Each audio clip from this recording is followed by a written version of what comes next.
Bonsoir, Bonsoir Suzanne. Céline. Alors, c'est fait, on le sait maintenant, hein, l'année 2015 serait l'année la plus chaude depuis l'ère pré-industrielle. C'est ça, exactement. Avec 1 degré, c'est confirmé par l'Organisation mondiale de la météorologie. Donc, on s'en allait vers ça de toute façon, mais on ne voulait pas l'atteindre, ce fameux 1 degré. Évidemment, il y a de nombreuses conséquences à tout ça. On le sait depuis longtemps. Les sécheresses, ça touche en ce moment les États-Unis. Ça fait à peu près 4 ans que ça dure.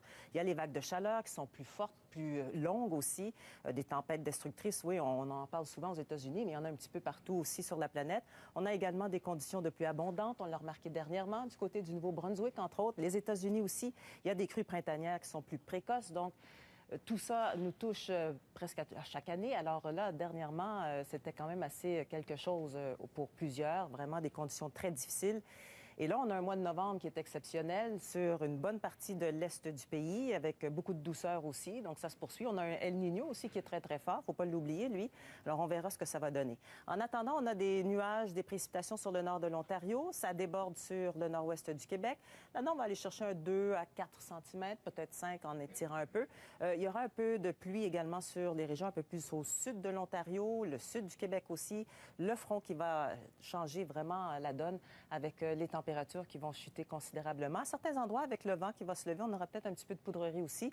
Pas vraiment de grosse accumulation là-dedans, mais surtout un petit épisode de neige avec, très peu de centimètres, oui, mais d'une température qui sera à la baisse.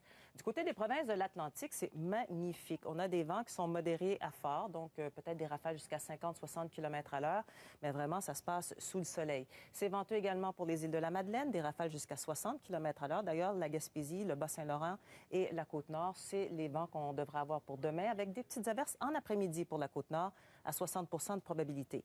Le centre de la province est dégagé, ça devient variable par la suite. À certains endroits, Saguenay, du côté de la Mauricie, ça va devenir plutôt nuageux avec des éclaircies. Et les probabilités d'averses pour Saguenay, c'est en fin de journée. Sur le sud de la province aussi, vraiment fin de journée, lors du souper à peu près, début de soirée, on devrait avoir quelques averses, mais sinon, d'ici là, on aura des conditions assez intéressantes, voire même variables. Sinon, pour les secteurs un petit peu plus au nord, un peu de neige, 15 à 20 mm pour l'Abitibi-Témiscamingue. Du côté de Chibougamau aussi, on aura une neige qui va se changer en pluie, c'est venteux. Fermont, même scénario. Radisson, 40 seulement les probabilités d'avoir quelques averses. Du côté de l'Ontario, il y a un ennuagement et c'est en après-midi qu'on va avoir les averses, donc à 40 de probabilité. Ça va augmenter par la suite. Et pour les régions un petit peu plus au nord, 5 à 10 mm pour Sudbury, 2 à 5 cm du côté de Hearst. Très faible probabilité pour Thunder Bay. C'est beau pour les provinces de l'Ouest. Magnifique même, un petit peu froid quand même à certains endroits. Et très peu de neige pour les régions un peu plus au nord. On parle de 1 à 3 cm du côté d'Iqaluit. Ailleurs, c'est beau. Froid. Beaucoup de soleil là-dedans. Oui, magnifique. Merci, Suzanne. Ça fait plaisir. Au revoir.